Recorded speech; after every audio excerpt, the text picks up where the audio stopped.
என்ன இது சாயங்காலம் இப்படி வெறிச்சோடி இருக்கு. ஒரு சவாரி கூட காணோம்.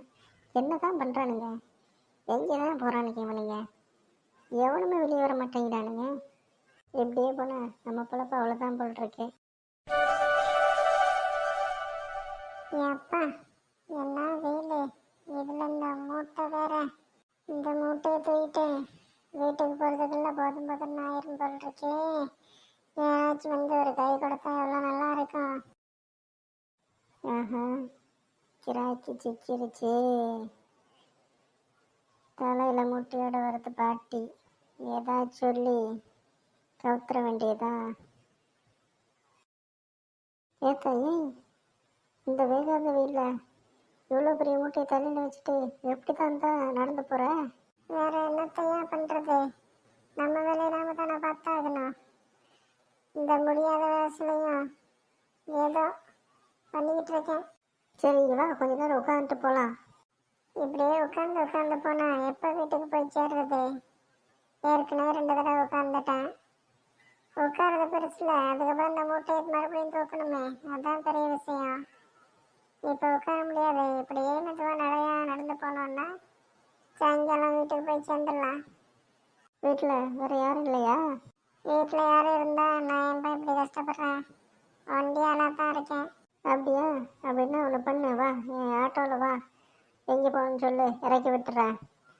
என்னை எப்படி சும்மா ஏன் நீ ஏற்றிட்டு போவேன்? காசு கொடுக்கணும்ல. உங்கள்கிட்ட இருக்கிறத கொடு. என் வீடு போகணும், ரொம்ப தூரம் போகணும். என்கிட்ட இருக்கிறது 50 ரூபா தான். அதெல்லாம் நீ எப்படி என்னை கூட்டிகிட்டு போவேன்? எங்கே தான் போகணும் சொல்லு. அதுவா, ஆத்துப்பாலம் பக்கம் இருக்கு என் வீடு. அவ்வளோதான், நான் வா கொண்டு போய் விட்டுறேன். இருக்கிறத கொடு. ம், உண்மைதான் சொல்கிறியா? 5 கிலோமீட்டர் பக்கத்தில் வருமே இங்கேருந்து. 50 ரூபாயில் கொண்டு போய் விட்டுருவியா? இல்லை 50 ரூபா வரைக்கும் போயிட்டு நடுவழியில் இறக்கி விட்டுருவியா?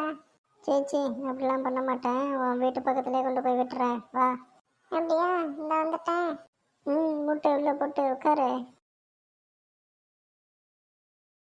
எத்தாயி, வந்தாச்சு உன் ஏரியா பக்கம். எங்கேன்னு சொல்லி இறக்கி விட்டுறேன். இங்கேயே நிப்பாட்டுப்பா. இங்கேயே நான் இறங்கிக்கிறேன். இந்தா பின்னாடி இருக்கு பாரு, அந்த தெருவில் போனால் என் வீடு வந்துடும். சரி, ரொம்ப நல்லதுப்பா. இந்தா காசு பிடி. சரி பாட்டி, போயிட்டு வாங்க.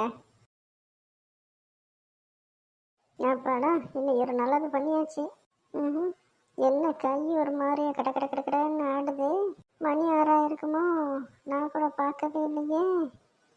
முதல்ல கடை இங்கே இருக்குன்னு தேடுறா. எப்பாடா, ஒரு வழியாக கடவுளை பார்த்துட்டேன். டக்குன்னு தீர்த்தத்தை குடிச்சிட்டு கிளம்புவோம். அப்போ தான் கை நடக்க கொஞ்சம் குறையும். அண்ணே அண்ணே, ஒரு பீர் இருந்தால் பீர் கொடுங்கண்ணே. என்ன கடையை திறந்து போட்டு எங்கே போயிருக்காங்க? எவனையுமே காணா. என்ன அங்கே ஒருத்தன் சோகமா கையை கன்னத்தில் வச்சுட்டு உட்காந்துருக்கான். என்ன ஏதாச்சும் கப்பல் இப்பல் மோதிட்டு போயிடுச்சோ? தம்பி, என்னப்பா, என்ன வேணும்? நீங்கள் இங்கே தான் வேலை பார்க்குறீங்களா? என்னை பார்த்தா எப்படி தெரியுது? இல்லை, முண்டா பண்ணினோட சுற்றுறீங்களே, ஒரு வேளை சரக்கு வாங்க வந்தீங்களோன்னு நினச்சேன். நீங்கள் இங்கே ஒர்க் பண்ணிக்கிட்டு இருந்தீங்களா? எனக்கு அந்த மாதிரியே தெரியல. அடிக்கிற வெயிலுக்கு அப்போ சொட்டரா போட்டு உட்கார முடியும்? இப்படியே இருந்தால் தான் கொஞ்சம் நல்லாயிருக்கும், இல்லைன்னா வேர்த்து கொட்டிடும். நம்ம அடிக்கிற வெயிலுக்கு நீங்கள் ஒரு பீரை எடுத்து சில்லுன்னு அடிக்க வேண்டியது தானே? உங்கள் கடை தானே, கணக்கு எப்போ வேணால் கொடுத்துக்கலாம். ஆமாம், இது என் கடை பாரு. நான் எடுத்து குடிச்சிட்டு கணக்கு அப்புறமா கொடுக்குறதுக்கு. கவர்மெண்ட்டோட கடை, சும்மா விடுவானா? டெய்லி காசை கட்டணும். சரி, வெள்ளன்னு பேசாதீங்க. போய் டக்குன்னு ஒரு பீரை கொண்டாங்க. இங்கே பாரு, கையெல்லாம் கடன்னு நடங்குது. நானே கையை நல்லா நறுக்குன்னு பிடிச்சி வச்சுருக்கேன். இல்லைன்னா இங்கே விழுந்துடும் போல் இருக்கு. சரி, காசை கொடு. இதாங்க காசை பிடிங்க. முதல்ல பாட்டில் கொடுங்க. அம்மா, சில்லுன்னு இருக்கா இல்லையா? எங்கேயுமே சில்லுன்னு கிடைக்க மாட்டேங்குது. அப்படின்னா உன் வீட்டில் ஃப்ரிட்ஜை வாங்கி அதில் கொண்டு போய் வை. இங்கே எவ்வளோ குழந்தை இருக்கா அதை தான் கொடுக்க முடியும். நல்லா நக்கலாக பேச ஆரம்பிச்சிட்டிங்க. கொடுங்க முதல்ல. சரி, வரட்டா? நில்லு, எங்கே கிளம்புற? எங்கே காசு கொடுத்து வாங்கியாச்சுல, அப்புறம் என்ன? அதுக்கு இல்லை, பின்னாடி தான் பார் இருக்கு. அங்கே போய் ஃப்ரீயாக குடிச்சிட்டு அதுக்கப்புறம் அப்போது நடு ரோட்டில் குடிச்சிக்கிட்டே போகக்கூடாது. அப்புறம் போலீஸ் பிரச்சனை வச்சுக்குவேன். பேக்கில் 2 போட்டு அனுப்பிடுவான், பார்த்துக்க. அதெல்லாம் எனக்கு தெரியும்.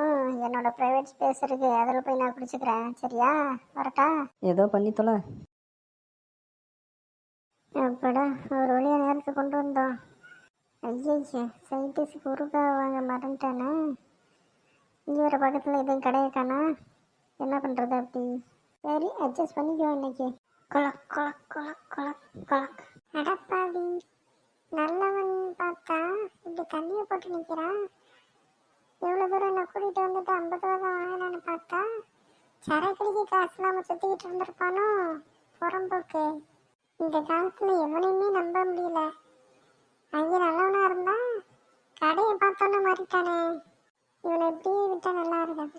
மறுக்கு 4 கேள்வி கேட்டு போவோம். அடே ஆட்டோக்கார தம்பி. யாரா அது? நம்ம குடிக்கிற நேரத்தில் ஒரு 2 நிமிஷம் விட மாட்டானுங்களே. ஆட்டோ இங்கே வருமா இங்கே வருமா அப்படின்னு கேட்டுட்டு வந்துருப்பாங்க.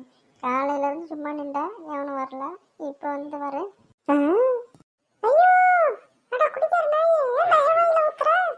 ஐயோ மன்னிச்சிருங்க பாட்டி, தெரியாம ஆயிடுச்சு. நீங்கள் என்ன நான் எதிர்பார்க்கல. சடார்னு திரும்பினேனா அதில் உங்கள் வாயில் ஊற்றிருச்சு. மன்னிச்சுக்கிங்க. ஒரு மாதிரி கசக்குது. கூலிங்கா வேற இல்லையா? அப்போ எப்படி கசக்குது? ஆமாம் பாட்டி, லைட் கூலிங்காக தான் கிடைச்சிச்சு. கடைக்காரன் வேலை திட்டுறான். கூலிங்காக வேணும்னா உன் வீட்டு ஃப்ரிட்ஜில் கொண்டு போய் வச்சுக்க அப்படின்னு சொல்லி. ஆமாம், உனக்கு எல்லாமே சில்லுன்னு விடுப்பானுங்களா? போ பரதேசி. சரி பாட்டி, எதுக்கு இப்போ இங்கே வந்தீங்க? ஆட்டோவில் எங்கேயாச்சும் போகணுமா? அதெல்லாம் ஒன்றும் இல்லை. நீ போயிட்டே இருக்கேன்னு பார்க்கலான்னு வந்தேன். இருந்தா ஒரு வாய் சாப்பிட கூப்பிடலான்னு பார்த்தேன். ஆனால் உன்னை பார்த்தா அங்கே நல்லவனா தெரிஞ்ச. இங்கேன்னு பார்த்தா வந்து சரக்கை போட்டுக்கிட்டு அதுவும் நடு ரோட்டில் நிற்கிற.